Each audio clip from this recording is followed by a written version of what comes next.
Hello, everybody, and welcome to the Make New Marketing Podcast. I'm Mia, and this is Grace, and we have cozy marketing chats every week, all about how we can make marketing more bite-sized, meaningful, make it new through kindness, bringing human connection back into it, and all of the things like that. And we get questions a lot about stories. What do I post in my stories? And to be honest, sometimes even we feel overwhelmed about Yeah, what to true. post in our stories because in our brains and everything going on in social media, we complicate it. We overcomplicate it so much. And it really can be so simple. And so, first, you don't need to post a million stories a day. Yeah. Yes, there are people who just you'll see them post like 50 stories a day. And you're like, wow, they've literally spent all day on their phone. Yeah. You do not have to do that. And your stories can still feel very personal and very like robust. Like you've posted a good amount of stories without you doing this all day, every day. Okay. So take the pressure off on that first off. But when it comes to our stories, there is like, I feel a really good method of how to balance your stories with personal feeling things and things that are more sales forward and everything like that, because stories are a huge place to Yeah. sell, especially if you are someone selling a higher ticket item. If you're someone selling something, that's maybe a little more low ticket, maybe a little more easy to, I don't want to say convince, but easy for someone to make the decision when they're just scrolling your feed, commenting. That's why you'll see these posts of like Amazon purchases or, things like that, because people are like, it's not a big financial decision. It's just, oh, I'm going to comment, I'm going to go through this link, and then I'm going to, do this or whatever. So, depending on what type of product or service you offer, stories could be your main place of selling. For someone like us that we're, doing more one on one work and everything like that, so yeah, like we're not really advertising a lot of one-on-one work on our feed. That's like a big decision. We're connecting on our feed and everything, but in our stories, that's where we would talk more about our one-on-one work, what we're doing with clients, what we offer. And it's just a better way to connect with people. And Right. then it's something that people can kind of be in this ongoing conversation of what you do, what you offer, how you actually do it, and kind of the behind the scenes of it. And then you build that trust. And then that might be something that one day they decide it makes sense for me to make this bigger investment, rather than just again, oh, this is a shirt. I'm going to go grab it real quick. And so the first thing that I would suggest that you start off in your stories is something that feels personal. You wouldn't just go right up to someone and just dive into all the deep stuff, Right. right? Like you have a bit of a Here's my greeting. product. Yeah, Right. you have a bit of a greeting before you get into all the crazy of what your life is, what products you offer, everything like that. You're not just going to go up to your friend and go, da, da, da, da, da, da. You're going to go, hey, how are you doing today? Kind of thing, which this is something that when we're doing reels and things like that, we actually try not to do a lot of warming up and introductions because we want it to catch the Get to attention. the meat. But Yeah. when we're in the stories, we still want it to catch the attention, but it Mhm. can be a little more organic, a little more of like, hey, how are you doing today? I'm not saying get in your stories every single day and go, how are you doing today? That might feel a Right. little old quickly. But you might get in, one day and Conversational. ask how the weekend's been. You might do a poll one day or ask a question. You might get in and tell a personal story Tell an of, I can't anecdote. believe this happened to me just now, or look at what I'm doing today in the office. Like just something that feels a little more personal, a little more warm and inviting, and not like somebody's just getting attacked with all of And it all of has the that other things. behind the scenes feel that everybody really likes because that's what they want. They want to know what you're doing. And even if you feel like it's not work related, like sometimes it's not. And that's okay because you're showing that you're a person too. Like I feel like sometimes when we poll people on random stuff, like, okay, what's your favorite drink this week? And that kind of a thing, people like that because again, you're warming up that audience and you're kind of breaking the ice with them in a way. So yeah, I guess try and combat these thoughts of like, oh, well, that doesn't feel like it goes with my business. That feels like something I would post on my personal story. That's okay. Sometimes there can be crossover there. Yeah. Yeah, totally. 100%. Your stories really are there's not really any rules. Yes, there are things that, may perform better than others, and you'll see patterns in that over time, but they really are a spot for that deeper connection Mhm. than your feed and everything. So, like, share about your personal life, share your behind the scenes, make it feel warm and inviting, and have a conversation with people. So, don't forget to do that. But I would definitely recommend if you don't know how to start your stories for the day, do it with something warm and personal, whether it be behind the scenes, a hello, what you're up to, a question, a poll, whatever that is. Make it feel very personal and warm and inviting to get the day started. That also just kind of marks, I feel like, an ending point where if True. you've posted stories the day before and they haven't ran out yet, I feel like it kind of just gives like a, oh, this day kind of stopped and this day picked up rather than this never ending chain of just stories. One thing I would not recommend now that we're going on past that is do not just repost a bunch of stuff in your stories all the time. Oh, And I'm not saying don't ever repost things in your stories. But if you are just reposting things in your stories all day, every day, and that's that's all not you do. very engaging.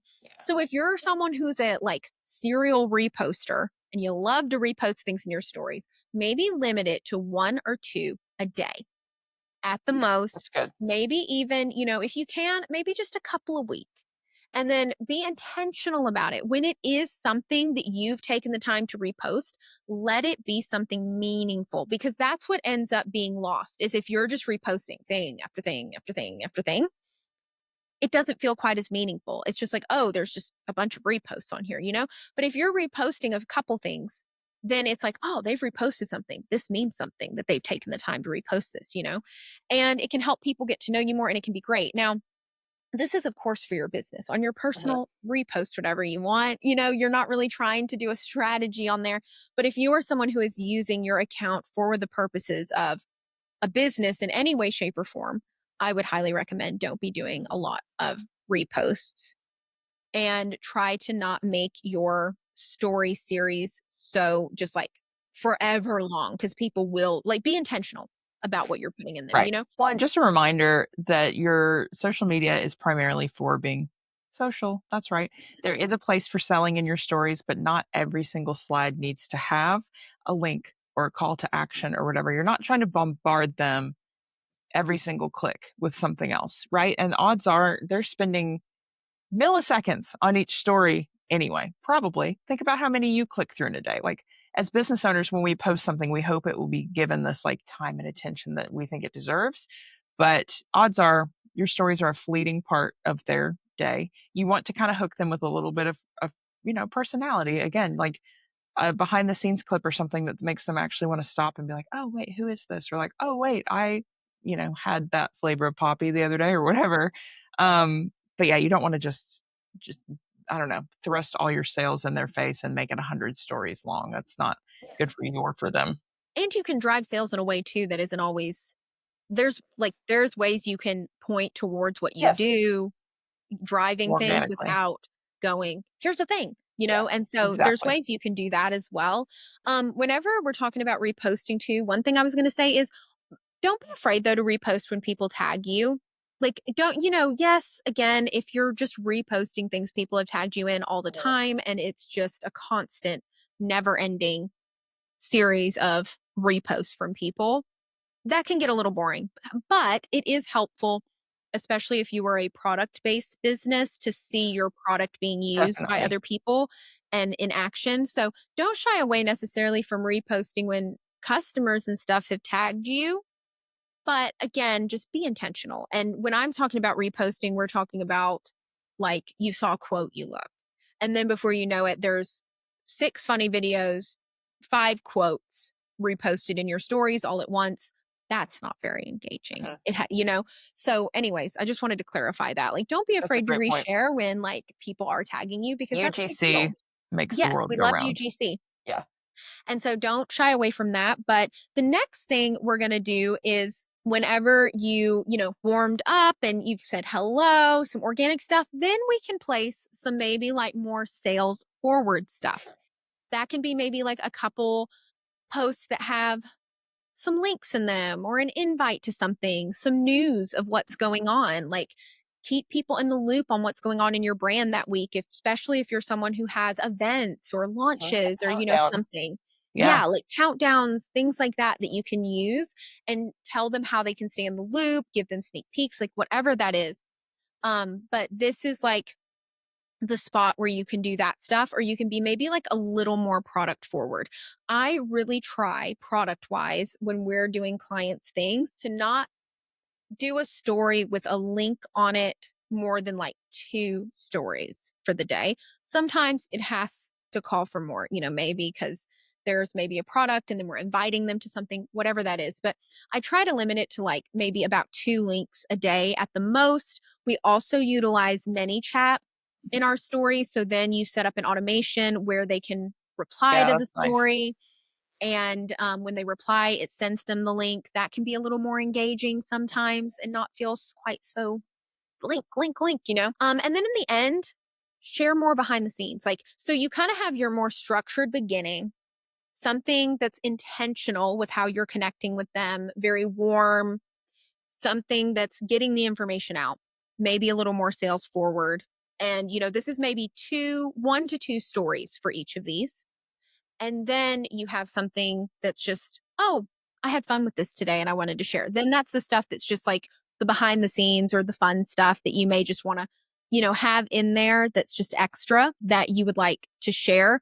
And really at the end of the day, as far as like how many stories you should be sharing, I would say try to share at least 3, but between 3 and 5, like, honestly, that is Plenty, plenty. plenty. And then if you want to share, again, more behind the scenes, the pressure's off. You can share more fun stuff as it comes Yeah. to you. I You you have that built-in structure in the beginning to kinda check them off your list, make sure you don't forget to handle the important stuff, and to show up. And then after that, just if something comes to you, then it comes to you, and you Well, can have and fun with it. also, if you're struggling, maybe you can't, pop in your stories that day with your physical face, like, we all know what that's like. You don't always feel like it. Don't underestimate the power of putting a reel that you made that week up Yeah. in your stories or from last week, right? Like, maybe not even necessarily sharing it to your stories again, but, just, like, uploading that reel Yeah. as a And story. adding a sticker We to do that it, a lot. or Yeah, yeah. yeah. It kind of, like, will reengage people that didn't see it, and if people did see it and like it, they'll probably like it again, and especially if it has you in it. I think it's just important to continue to put yourself in front of people, and, that's an easy way to do that that can still be effective, so that's something we rely on a lot actually for client stories is, Yeah. top performing content or content from the week before. And then you can share it in, because a lot of the time you probably are, some of the time anyways, maybe going to even get a different audience, or they're True. going to just, it's going to feel different. They're going to consume it in a unique way. You can add stickers to it in the stories, or, something fun. So then they can interact with that piece of content in a different way. And chances are they're probably not even going to remember they saw the content, because Right. we're just way more Because we can sensitive feel to it. that than they are. And don't underestimate the power of a selfie bank too, for when you don't want Yes. to show up. Like, it doesn't I always have to be right then. Like, we have a selfie bank for each of us that we pull from for carousels, for stories. You can pull from an old selfie. It's fine. If you feel like taking them that day, please do, because future you is going to love you for it. yeah. But like, keep a folder or something that's just selfies. Honestly, this is so helpful when you are a content creator, a business owner. This is helpful for other things in life too. Like, sometimes when you just need a profile picture for something and you're like, gosh, now I got to look through Yep. 30,000 pictures for that one picture that I like of myself. Just Right. have a selfie folder. And then That's you so always smart. have them when you need them, especially if you are a business owner. Well, and if you have an iPhone, pro tip, there is like a little automated album on your phone called Yeah, it Selfies. is. So go through that and star the ones that you like or whatever. But I actually, that's on my client wish list for almost every client. I just sent an email just the other day and I said, hey, can I have some fresh selfies of you? Go back through your phone if you don't want to take new ones. Yeah. But it's really helpful for just organic stories. Like if you just slap a poll on it, like whatever. It's yeah, it's a good thing to have. Yeah. And also just like reminding you, lastly, have fun with your stories. Like, Yeah. they should feel fun. They shouldn't feel so structured. Like Grace talks about, make them feel like a fun quiz, Yes. pop a poll up, ask a Yeah. question. Like, this is an ongoing conversation that Yeah. you're having with these people in your stories. And treat it that way, but treat it organic and warm. And yes, you can throw in the sales stuff too, Mhm. but you can also just talk about the things that you're doing, the behind the scenes of what you're doing, and some of that will also translate to Yep. sales. I would It say will. like even a less polished, less precious version of the kind of reels that you're making and stuff. Like you can Yes. set your phone up while you're making your sandwich. Don't overthink it. Just get on there and yap. And yeah, people are going to want to continue to engage with that content and see you more. And even test ideas. Like, use your stories to test ideas. True. If you have a thought, like, for a reel and you're like, "I wonder if anyone would be interested in this," you put it in the stories and you're getting, like, a lot of hearts or replies or whatever. "Oh my gosh, I need to put this on the feed. People are clearly, like, resonating with this and stuff." So yeah, use it for that too. And then lastly, there used to be a thing that went around about make your stories run out after 24 Yeah, hours for like I did more hear that. views. And I think recently the Instagram CEO said that was not an intentional thing. And I think they've remedied that. But also, I don't think sometimes it's a bad idea to let your stories run out and just start fresh. That doesn't mean you skip stories for the day, but maybe you stagger them a little bit, you know? Let them run out sometimes, or maybe have one day a week that you let them kind of run out and it just kind of resets everything and then pop them in. But I know that that's something that goes around, so I wanted to mention it. I don't Smart. think it's super detrimental, but I also don't think it hurts sometimes to just give yourself a little reset Yeah. and give yourself a day off of them, and then people can get excited when your the little bubble pops up again. But the biggest thing that you want with stories is you want people to interact with your stories. So that is like really the main goal at the end of the day, whether that's interacting with stickers, if that is replying to your story, liking your story, because when you can get them to participate in the stories, your stories are going to be in that little bubble that appears closer to the front for them, and they're going to be more likely to see your stories. So at the end of the day, your biggest goal, whatever it is just to connect and have it where they are interacting with them, because then that is going to give you more exposure and, indirectly might also give you some more exposure for your feed content to be more likely to pop up for them as well. So that's it really is as simple as that with stories is you want your stories to do better. Pay attention to how people are participating in your stories and interacting with them and do more of that because that is going to make your stories views go up and that is going to Better in all around. return, probably give you a better performance on your Yeah. link clicks, on your replies, like whatever it is. So it really is just as simple as that. But if you need a formula for like, what do I post? Something super simple, organic. It's going to feel way too simple for you to like, post, oh, just, hey, here's what I'm Right. doing today. Or Right. what are y'all up to? Here's a poll. Like, what do y'all think of this? It's going to feel so silly to you. Do it. Post it. Get your happenings, your reviews, your product things, whatever out in the middle. And then the rest of the day can be fun behind the scenes, just as you come up with it, as you think of it. And it can be as simple as that. If you feel overwhelmed, limit yourself to 3 to 5 stories a day. If you're a go getter, sure, post more. But yeah, hopefully that helps. Just if anything, make sure you're showing up in your stories in some way. Even if at first it just looks like showing up once a day. That's still a great, great accomplishment. So if you can even just challenge yourself to that, that's awesome. So we're over here cheering you on and stay tuned for our next episode. We release them every Friday and we can't wait to talk to you. Bye, y'all.